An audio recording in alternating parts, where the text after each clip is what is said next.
হযরত আবু সাঈদ খুদরি রাদিয়াল্লাহু তাআলা আনহু থেকে হাদিস বর্ণনা আছে, তিনি বলেন, আল্লাহর নবী প্রাণ প্রিয় নবী মুহাম্মদুর রাসূলুল্লাহ, সবাই পড়ুন সাল্লাল্লাহু আলাইহি ওয়াসাল্লাম, তিনি ইরশাদ ফরমান,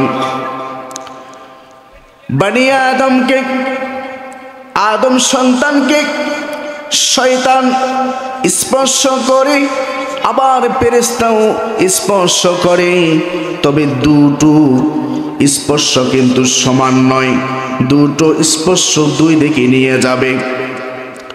যখন শয়তান স্পর্শ করে তখন আদম সন্তান শয়তানের স্পর্শের পরে যখন শয়তানের ষড়যন্ত্রের শিকার হয়ে যাবে, শয়তান তখন আদম সন্তানকে বলে, শোনো, আমি তোমাকে একটি সত্য কথা বলছি, তুমি আমার কথা মনোযোগ সহকারে শোনো।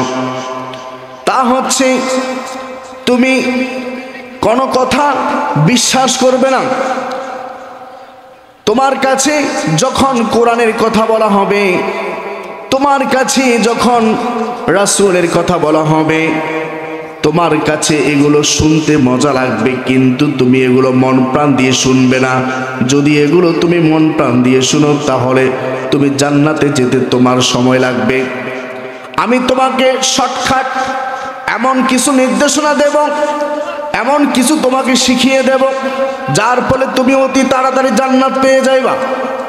আবার শয়তানের স্পর্শ আরেকটি হতে পারে, তা হচ্ছে দুনিয়াটা রঙ্গমহল, দুনিয়াটা রং তামাশা করার জায়গা। তুমি এত ভয় ভীতির মধ্যে রয়েছ কেন? একটু মজা করো, আনন্দ করো। এত ইবাদত বান্দিগি দিয়ে তোমার কি লাভ হবে? যখন তুমি মরে যাইবা, সব কিছু শেষ হয়ে যাবে, হিসাব নিকাশ তোমার কোনো কিছু নেওয়া হবে না। শয়তান এভাবে মিথ্যা প্রপাগান্ডা ছড়াতে থাকবে, এভাবে করে আদম সন্তানকে মিথ্যা প্রতিশ্রুতি দিয়ে থাকবে, অকল্যাণের পথ দেখাবে, অমঙ্গলের পথ দেখাবে।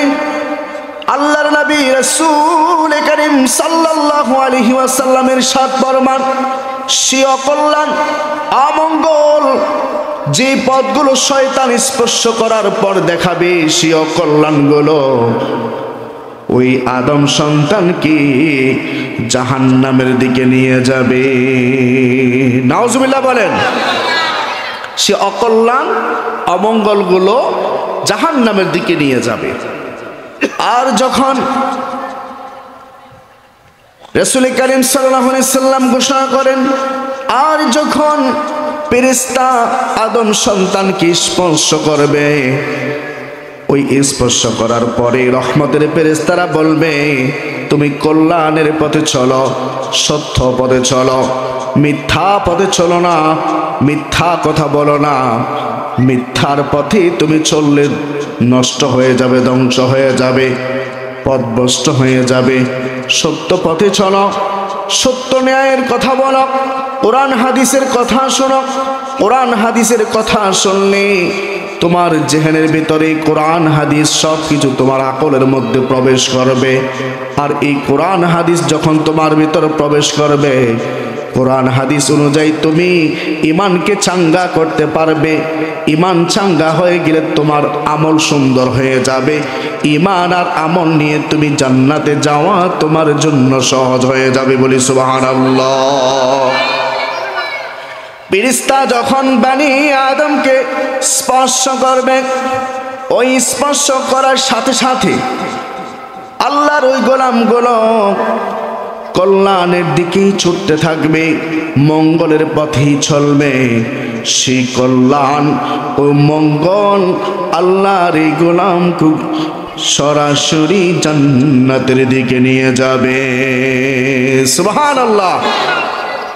ওয়া আন্না হাযা সিরাতী মুস্তাকিমা ফাত্তাবি